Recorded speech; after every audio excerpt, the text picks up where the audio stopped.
Burst हो गया या हेल स्टॉर्म हो गया या डिजीज से अफेक्ट हो गया, तो उसको इमीडिएटली 1447 पे कॉल करना है। खाली उसको कॉल करना है। घरों में माँ बहनें होती हैं जो घर में वो किचन गार्डन संभालती है, क्या उनके लिए कोई ऐसी स्कीम है? तो कौन कौन सी ऐसी स्कीम है आपकी डिपार्टमेंट की जानिब से जो इस वक्त बेरोजगारों को रोजगार के मौके फराहम करती है? हमारी 2 ऐसी स्कीम्स हैं जो बहुत ही इम्पोर्टेंट और फ्लैगशिप स्कीम्स हैं। कोई भी किसान हो वो उस पर अप्लाई कर सकता है और इस स्कीम का फायदा ले सकता है। Hi friends, this is Khalid और आप मुझे इस वक्त देख रहे हैं रेडियो राब्ता 90.8 के डिजिटल हैंडल्स पे। जो कौम ज़राअत के साथ जुड़ जाती है वो हमेशा तरक्की की राह पे गामजन हो जाती है। ज़राअत का शोबा ऐसा शोबा है जो कसीर आबादी को भी रोजगार फराहम करता है और प्रोडक्शन में भी इजाफा इसी पे मुमकिन है। और आज मुख्तलिफ स्कीमों की जानकारी आम लोगों तक पहुंचाने की गर्ज से हमने जिस मेहमान को दावत दी है वो किसी भी हाल में मेरे तारुफ के मोहताज नहीं है। एनर्जेटिक है, काम करना जानते हैं और ज़राअत के शोबे में इनके नाम कई इनामात भी हैं इनकी मेहनत के लिए। जी हाँ, आज मेरे शो के मेहमान हैं chief agriculture officer district Shopian Anantnag Shahnawaz Ahmad Shah साहब। शाहनवाज साहब, मैं अपनी जानिब से, टीम की जानिब से, मैनेजमेंट की जानिब से आपका खैर मकदम करता हूँ। थैंक यू वेरी मच, आप यहाँ पे आए, आपका बहुत बहुत शुक्रिया। शाहनवाज साहब, चूंकि आपका डिपार्टमेंट जो है काफ़ी अहमियत रखता है, जो इंसान खाता है, जो रोज रोटी हम खाते हैं, जो भी चीज़ खाते हैं वो ज़राअत के शोबे से हमें हासिल होती है।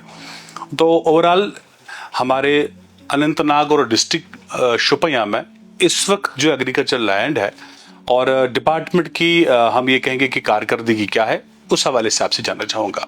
जैसे कि आप जानते हैं कि जो एग्रीकल्चर है इसमें काफी सारे शोबे भी हैं, horticulture, animal husbandry, sheep husbandry, sericulture, fisheries, जितने भी सारे डिपार्टमेंट्स है, ये बेसिक जो इनका पेरेंट डिपार्टमेंट यही है। नहीं, पेरेंट डिपार्टमेंट नहीं है, लेकिन ये एक जॉइंटली एक एफर्ट होता है कि जो एग्रीकल्चर जो फूड रिक्वायरमेंट है बेसिक जो हमारी पॉपुलेशन की, वो इससे फुलफिल होती है। और इसके साथ साथ हमारी जो एम्प्लॉयमेंट जनरेशन भी है। लगभग आप जानते हैं कि लगभग 60% of population is dependent on agriculture. बिल्कुल।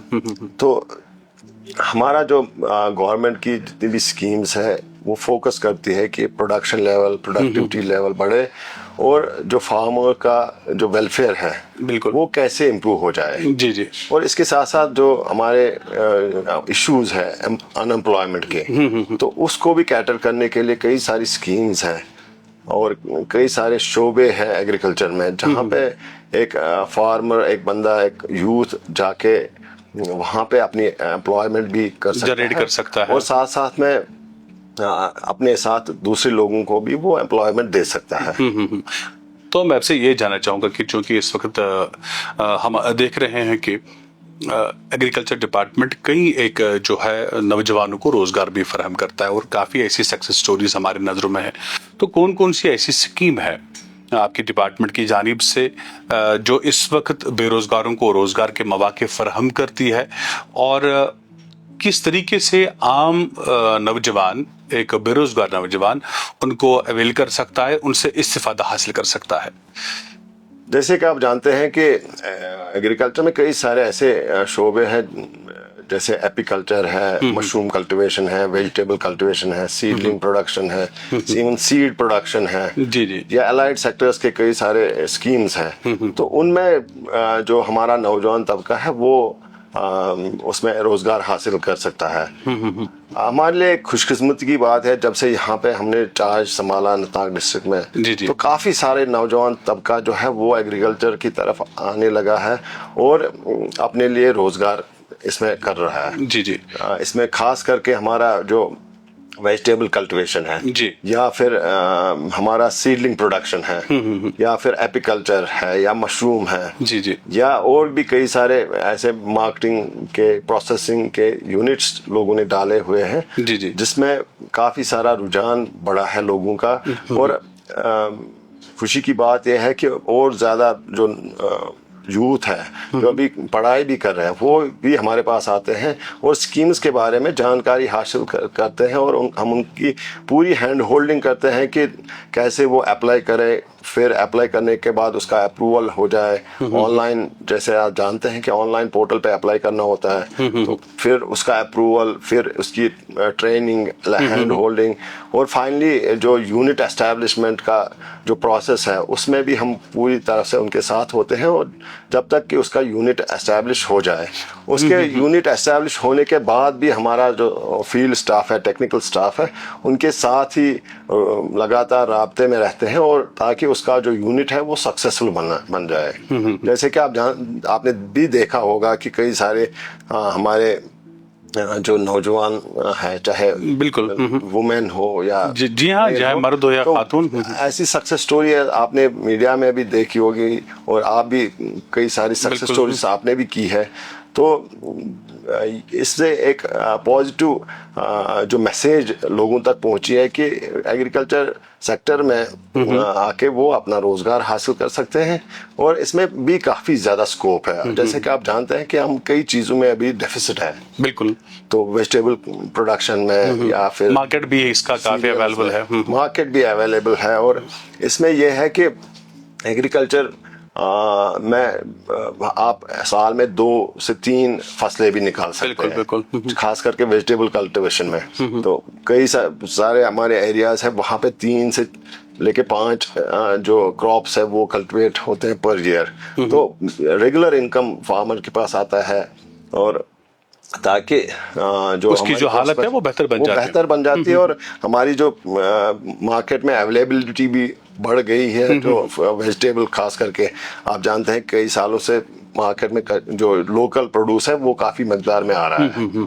तो यहाँ पे जो चाहे ये वेजिटेबल कल्टीवेशन हो, एपीकल्चर से जुड़ने की बात हो, मशरूम कल्टीवेशन का प्लांट हो, क्या ये एग्रीकल्चर डिपार्टमेंट की जानिब से आम लोगों को दिया जाता है या इसके लिए कोई क्राइटेरिया है, कोई फॉर्म फिलअप करना होता है? अगर करना होता है तो क्या उसके लिए कोई मुकर्रर मंथ होता है जब ये फॉर्म भर सकते हैं?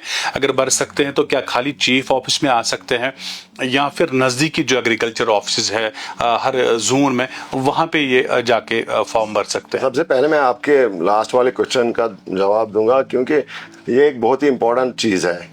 अगर कोई भी, मैं तमाम जितने भी लिसनर्स हैं हमारे, उनको ये बताना चाहता हूँ कि ये ऑनलाइन पोर्टल पे जाके वहां पे अप्लाई करना है। जी, वो घर में बैठ के या अपने गांव में कहीं से भी अप्लाई कर सकता है और किसी दफ्तर में जाने की उसको जरूरत नहीं है। क्योंकि गवर्नमेंट ने एक फैसिलिटी प्रोवाइड की है। कई बार ऐसा होता है कि कोई दूर दराज इलाके का फार्मर या कोई हमारा भाई ऑफिस नहीं पहुंच सकता है और उसको दिक्कतें होती है। तो गवर्नमेंट ने फैसिलिटी उसके लिए प्रोवाइड की है कि वो अपने घर में जाके वो अप्लाई कर सकता है किसी भी कंपोनेंट में। जैसे आप जानते हैं कि HADP में एक पोर्टल है HADP.jk.gov.in, तो वो उस पोर्टल पे जाके वहां पे अप्लाई कर सकता है। उसमें ज्यादा हमारी रिक्वायरमेंट नहीं है डॉक्यूमेंटेशन की, थोड़ा सा लैंड रिकॉर्ड्स होना चाहिए, बिल्कुल लैंड अपना होना चाहिए। जितने भी उसमें डिटेल्स होंगी वो भरे और वो इजी प्रोसेस है, कोई मुश्किल प्रोसेस नहीं है।